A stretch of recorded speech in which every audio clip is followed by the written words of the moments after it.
চলো আজকে দেখাই আমাকে গ্রামে কি করে মহোৎসব পালন করা হয় সেইটা। দেখো এই জায়গা তো আমরা সবাই মিলে রেডি হয়ে গেছিলাম একসাথে। এটা আমার কাকি ছিল, আমার গুড্ডু ভাই ছিল। তারপরে আর কি রাস্তা দিয়ে হাঁটিয়ে হেঁটে যাচ্ছিলাম, আর রাস্তার সৌন্দর্য ভাই এত সুন্দর কি কব, ভিউটা দেখলি পারে মাথা ঘুরে। এত সুন্দর ভিউ কি কব। এই জায়গা আমার দিদি ছিল, ছোট কাকি ছিল, বড় কাকি ছিল, আমি আর আমার গুড্ডু পাখি ছিলাম। দেখো আমি যে গুড্ডুরে কি পরিমাণে ভালোবাসি, আমার জোরে এত ভালো ঠাই কেম্মাই কব তোমাকে। আর এখানে যাওয়ার সময় একটা সুন্দর মন্দির দেখছি ভাই, মন্দিরটা যে এত সুন্দর। আমার যদি কোনোদিন সামর্থ্য হয়, কোনোদিন যদি আমি সামর্থ্য মানে আমার হয়, আমি এরকম একটা মন্দির করবোই করব। তারপরে আর কি আমার দিদি আমার কাছে কি, এ বুনডা আমার একটু দেহা, আমার একটু দেহা। তাই ওরা একটু দেখাই দিলাম যে দেখ এই যে তোর থুবরা। আর পাশে এই বুন্ডি ছিল, ও আবার রাগ হয়নি কি, ওরাও দেখালাম। তারপরে আর কি গ্রামের সৌন্দর্য উপভোগ করতে করতে চলে গেছিলাম সেই মহোৎসব বাড়িতে, ঠিক আছে। এখন একটু তোমাকে একটু হরিনাম শোনাই, তোমরা একটু শোনো, এত সুন্দর মধুর নাম ভাই।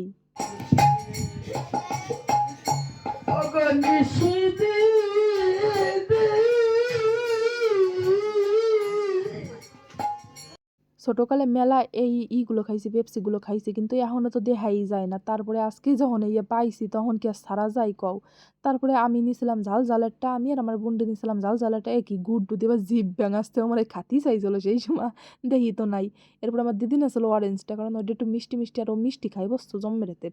কিন্তু আমার ভাই ঝাল ঝালি ভালো ওঠে, আমি আর আমার এক বুন্ডি ঝালটা নিয়েছিলাম, আর ও অরেঞ্জটা নিয়ে আর ঢং ঢুং দেখে আসছিল সেই সময়তে ভাই।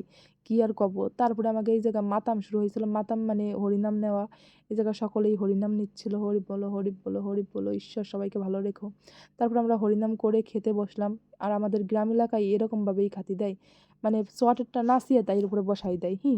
তারপরে প্লেট দিলো, জল দিলো, আর এত ভাই তাড়াতাড়ি দেখতে কি যে তারা ছিল ভগবান জানে। আর একবারে এত বাদ দিয়েছে যেন দ্বিতীয়বার আর না আসতে হয়। ডাল দিলো, তারপর পর দেখো খাইয়ে বলে নাই ঘ্যাট দিয়ে গেছে। আর এই ভোগের প্রসাদের উপরে আমার সবসময় লোভ থাকে। আর তরমুজ টরমুজ দেখি কি প্লেটেতে উধা হয়ে গেছে, কিরা এনেছে ভগবান জানে। তারপরে এসব দিয়ে আলু দিয়ে একটা তরকারি আসছিলো, খালাম। মিষ্টান্ন দিলো, টক দিলো। আমার টকটা এত সুন্দর লাগছে, আর এই দাও খাইয়ে দেইয়া বসিয়ে রয়েছে যে দি ওঠ। আর নয় খাইয়ে না বললে আমারে দে, আমারে করছে, ঠিক আছে। আমি বলছি আমি পারবানি ভাই, তোর খাতেই হবে না, দুইবার ভাত নিছিস তাইতি। এনে দিদি খাচ্ছিল। তারপরে আর কি আমরা সবাই মিলে একটু আড্ডা দিচ্ছিলাম। এটি আমার কাকি, আর ওইটি আমার একটা সুন্দরী বৌদি, কত সুন্দর দেখা যায় না। এনে এই ঢঙ্গিরি আমি বারবার করছি যে একটু তাকা একটু তাকা, তাকাচ্ছেই না ভাই। কেন ভাই, এইটা আমার পিসি, এইটা আমার ভাগনা, ভাগনা হবে তো ওইটা আমার আরেকটা পিসি, ওইটা আমার ভাই। আর এই যে আমার ঢঙ্গি বুন্ডি, মানে ও এত ঢং দেখাতে পারে কি আর কব। তারপরে আর কি আমাকে খাওয়া দাওয়া শেষ, সব কিছু শেষ। এর পর আমরা বাড়ির দিকে রওনা দিলাম, আর হাঁটতে হাঁটতে পৌঁছে গেলাম। ভালো থাকো, টাটা।